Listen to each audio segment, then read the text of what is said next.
Hey guys, welcome back to our channel. In this tech tutorial video, we're going to reveal to you where you can find removed or deleted workspaces in your monday.com account. So let us dive into this. So guys, navigate to monday.com, log into your account and take a look at that list here to the left. You will see workspaces and next to that, these three dots. So click into them and select browse all workspaces.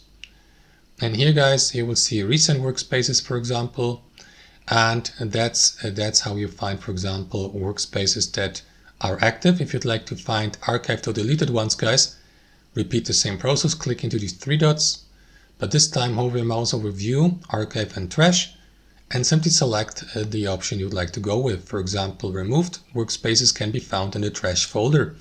Navigate to it and you will find it here so that you may, for example, restore them. As you can see, I haven't deleted a workspace yet, but you may find these here or archive workspaces under the Archive tab. That's it, guys. Hope you enjoyed it, got some value from it, and we'll catch you later.